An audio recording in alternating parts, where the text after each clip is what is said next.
Madam Curie ने radio activity की discovery कैसे की? वाह, बहुत अच्छा क्वेश्चन है। इस तस्वीर को तो आपने कई बार देखा होगा। चलिए इस तस्वीर का थोड़ा सा एनालिसिस करते हैं। इस तस्वीर में सबसे पहले आपको देखना है मैडम क्यूरी का राइट हैंड। उस हैंड में आपको एक वेट नजर आएगा। उसके बाद आप देखेंगे लेफ्ट हैंड में आपको एक स्टॉप वॉच नजर आएगी। और उसके बाद देखेंगे मैडम क्यूरी की नज़र जो कि सीधे पड़ रही है एक स्केल के ऊपर, एक रूलर के ऊपर। बस इन 3 चीज़ों की मदद से उन्होंने रेडियो एक्टिविटी की डिस्कवरी की थी। जी हाँ, मैं मजाक नहीं कर रहा हूँ। चलो समझते हैं। इसका जो डायग्राम है आपको कुछ इस तरीके से नजर आएगा। इस डायग्राम में एक तरफ आपको आयनाइजेशन चैम्बर नजर आएगा जिसके अंदर रेडियो एक्टिव एलिमेंट रखा जाता है।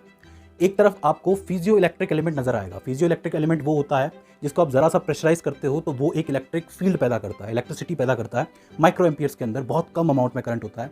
वो लाइटर तो आपको याद ही होगा। इस लाइटर को प्रेस करने से क्या होता था, करंट पैदा होता था और गैस जो है वो जल जाती थी। इससे आपने दुनिया को कई बार जलाया होगा। सो बेसिकली इस वेट की मदद से क्या करंट पैदा किया जाता था। बीच में एक रूलर लगी हुई है और उस रूलर के पास कहीं एक लाइट का सोर्स होता था। ठीक है, बीच में आपको एक मोटर नजर आएगी, इलेक्ट्रिक मोटर जो कि वायर के थ्रू जुड़ी हुई है। और उस मोटर के नीचे एक मिरर लगा हुआ होता था, गोल मिरर। अब होता ये था कि ये जो लाइट सोर्स है इसमें से रोशनी सीधा मिरर के ऊपर पड़ती थी और उस मिरर से एक स्पॉट बनता था इस रूलर के ऊपर। अब ध्यान से समझिएगा होगा क्या।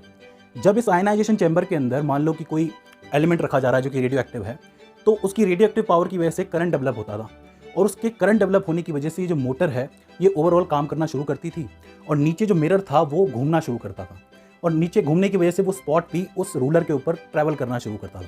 ठीक है, इसके तुरंत बाद मैडम क्यूरी करती ये थी, जो वेट था उसको दबाती थी। जो फिजियो इलेक्ट्रिक एलिमेंट है उससे करंट पैदा होता था और वो करंट सीधा जाता था इस मोटर के पास।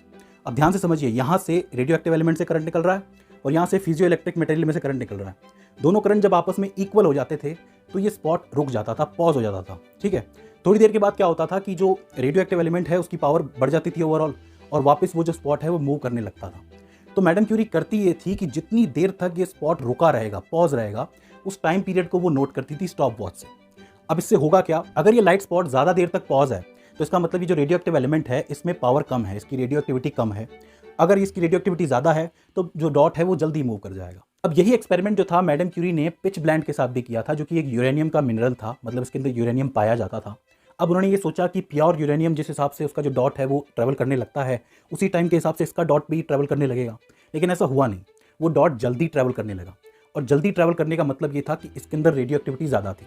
अब ऐसा कैसे हो सकता है, क्योंकि यूरेनियम की रेडियो एक्टिविटी तो पहले ही कैलकुलेट की जा चुकी थी, तो उस हिसाब से इसको काम करना चाहिए।